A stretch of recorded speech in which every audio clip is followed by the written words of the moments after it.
Hey everybody, I recently sat down with eXp Realty CEO Leo Pareja. It's a very exciting time for real estate, and I want to get to what he has to say.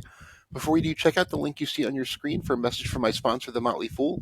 You get the top 10 stocks to buy right now, and it's the best way to support this work I'm doing on YouTube. Again, that is fool.com/Frankel. Enjoy. But let's move on to just the overall real estate market, because it's not just the settlement that makes the real estate market right now unique. It's the existing home inventories are at a generational low. Mortgage rates, if you look at out 40, 50 years, aren't particularly high. But people buying a house today, especially forming a household today, have never seen mortgage rates where they are right now. So, what do you see? What if you had a crystal ball for the rest of 2024 and maybe into 2025? How do you see this going, especially if rates fall and buyers start to come back? Yeah, so great question, Matt. So the crystal ball analogy is important.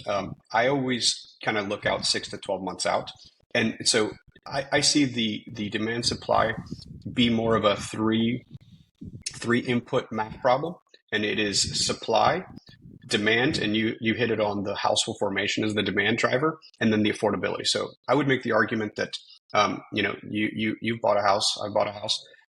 90% plus of all residential moves are human condition triggered, meaning you fall in love, you create a household with a partner, you make little humans, you need more space, less space, a couple promotion along the way, and death and the divorce are the biggest triggers of these residential moves.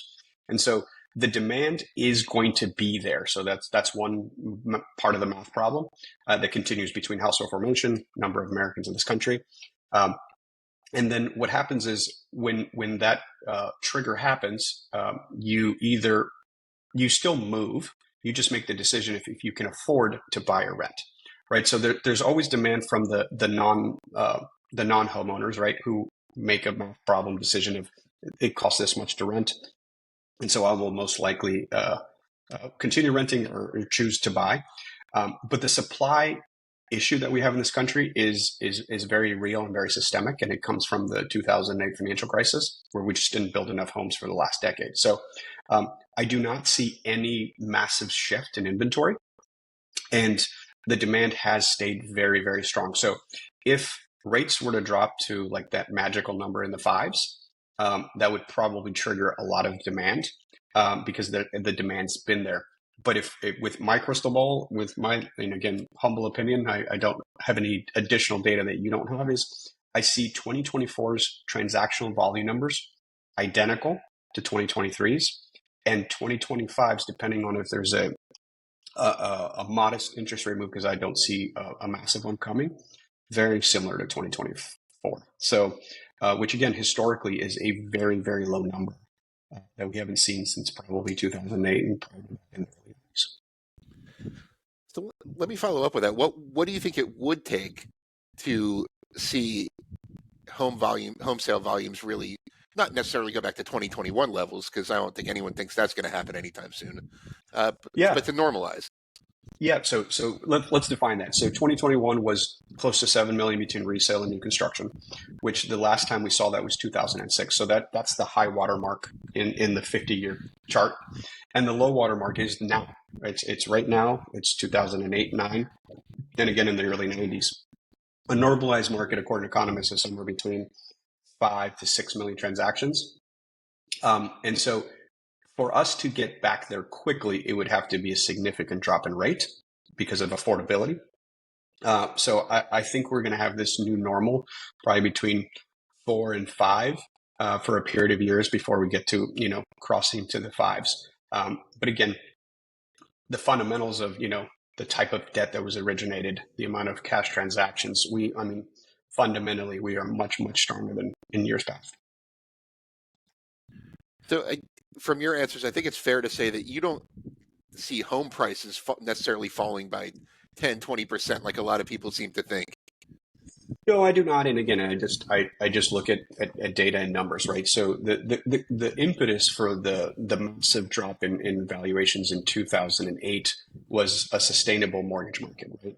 103% financing, no income, no asset loans, homes that are mortgaged in this country that have been mortgaged post-crisis with the introduction of Dodd-Frank and CFPB are fully underwritten, the vast majority with 30-year fixed debt, with complete ability to repay. That was one of the biggest things that came out of all that mortgage regulation.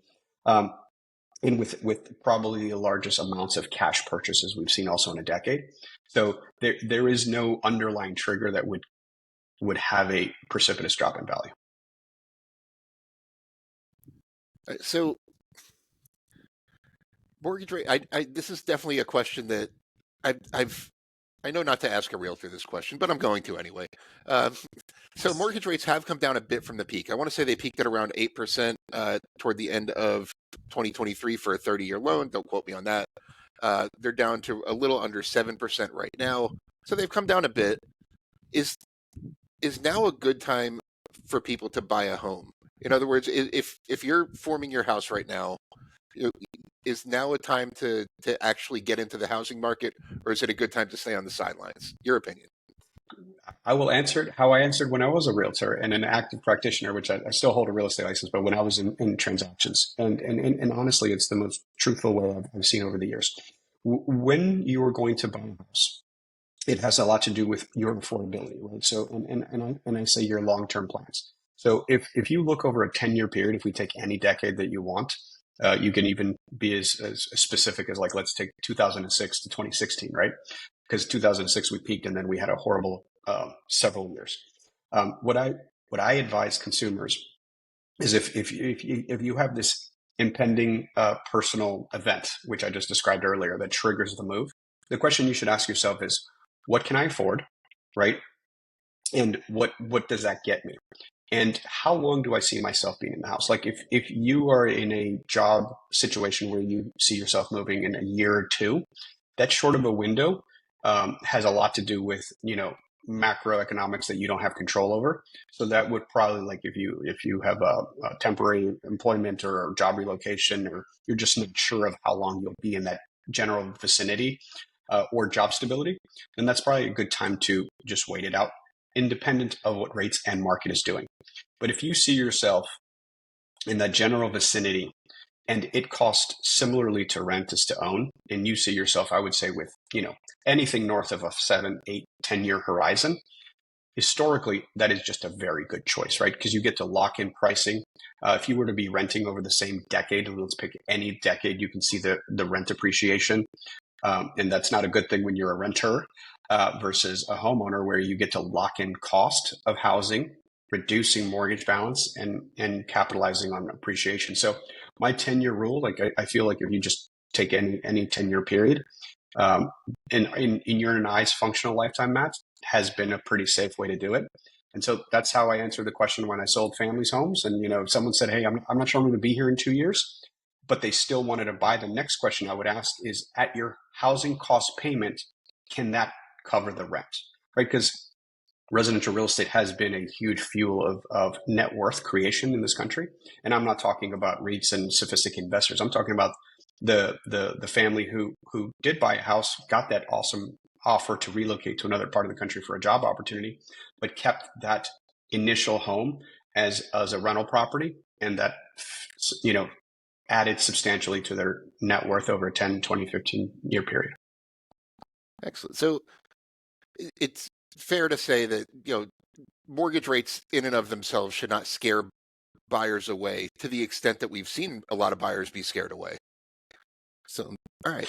Yeah, and I'm going to say it's very specific to lifetime, Sure. Season of life cycle you're in. Because, look, if you've never bought, you're in your early 20s, early 30s, and you're spending X on rent, and you can make a, even lateral move to the same type of housing, and you plan on being there for 5, 10, 20, 30 years, why wouldn't you lock in a payment that won't jump on you 10, 20, or 30% like we've seen rental payments do? Leo, thank you for joining us. I want to give you the last word if you have anything you want, home buyers or EXP customers or agents or anything to know. Last word, anything else you wanted to add? Yeah, just be aware that there is real change coming, and this is an education for the consumers and agents as well. And have a little bit of grace if there's a confusing period of time here, because this is a change that is sweeping. It's affecting everybody all at once. Excellent. Well, thank you so much again for joining me. And hope everyone enjoyed that. I sure did. I want to thank The Motley Fool for sponsoring this video. The Motley Fool is a company that provides investing insight and stock recommendations for investors of all skill sets and risk levels. You all know how much I love researching new stocks and trying to find the next best investment, so I'm proud to partner with The Motley Fool to bring you 10 stock picks from their popular product, Stock Advisor.